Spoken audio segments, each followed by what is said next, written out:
J'ai travaillé un an avant la catastrophe qu'il y a eu, de 2004, quand la digue a lâché. J'ai fait des pieds d'eau de recherche de pollution, entre guillemets, parce que normalement ils ne polluent pas, donc on ne peut pas parler de pollution. Et il y avait déjà des sointements au pied de cette digue.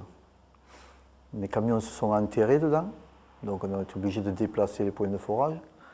Les camions ont été contaminés. Nous avec, puisqu'on a marché dedans forcément pour monter ou descendre des camions. Ça c'était en 2003, ils m'ont bloqué les camions tout un week-end pour me les nettoyer. Mais nous, rien du tout. Je suis parti chez moi avec les affaires avec lesquelles je suis venu, les bottes de travail, bleu de travail. Il y a eu une autre campagne en 2004 quand la digue a lâché.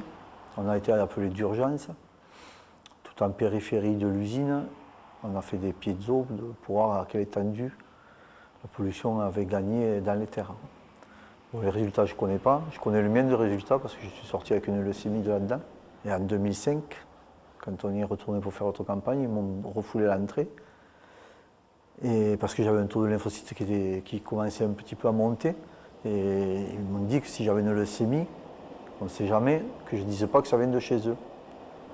Sans savoir que l'année d'avant, j'étais quand même chez eux et je leur ai dit au tac, si j'ai une leucémie, c'est chez vous que je vais l'attraper.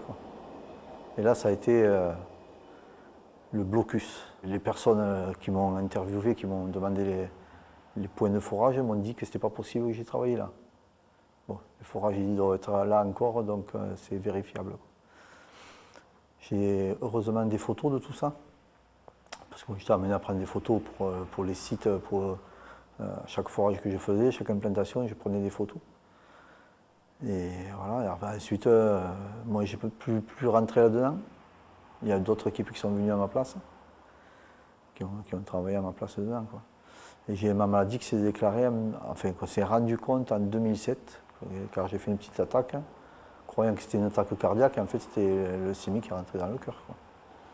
Voilà. J'ai fait une procédure, mais pas en tribunal, j'ai fait une procédure à la sécurité sociale pour essayer d'être reconnu, que je ne savais pas comment ça allait évoluer la maladie. S'il fallait que je me recycle ou quoi que ce soit, que je puisse avoir quelque chose quand même pour m'aider. Pas forcément quelque chose de financier, mais quelque chose qui puisse me donner des droits de quitter mon travail et pouvoir en reprendre un autre.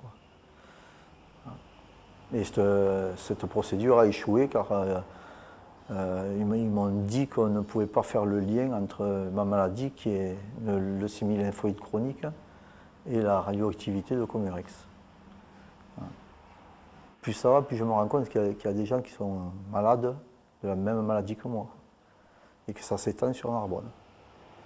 Si je peux faire quelque chose pour toutes ces personnes-là, c'est pour ça, c'est ce but-là que je viens. C'est plus pour être reconnu de quoi que ce soit, parce que je sais que c'est fini.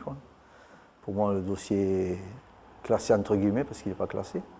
Mais si je peux faire quelque chose pour aider tous ces gens-là, je vais le faire. Voilà. Moi, pour ma part, toutes les personnes que je connais, que je sais qui travaillent là, qui vont en tant qu'intérimaires ou prestataires, je les déconseille fortement de travailler là-dedans.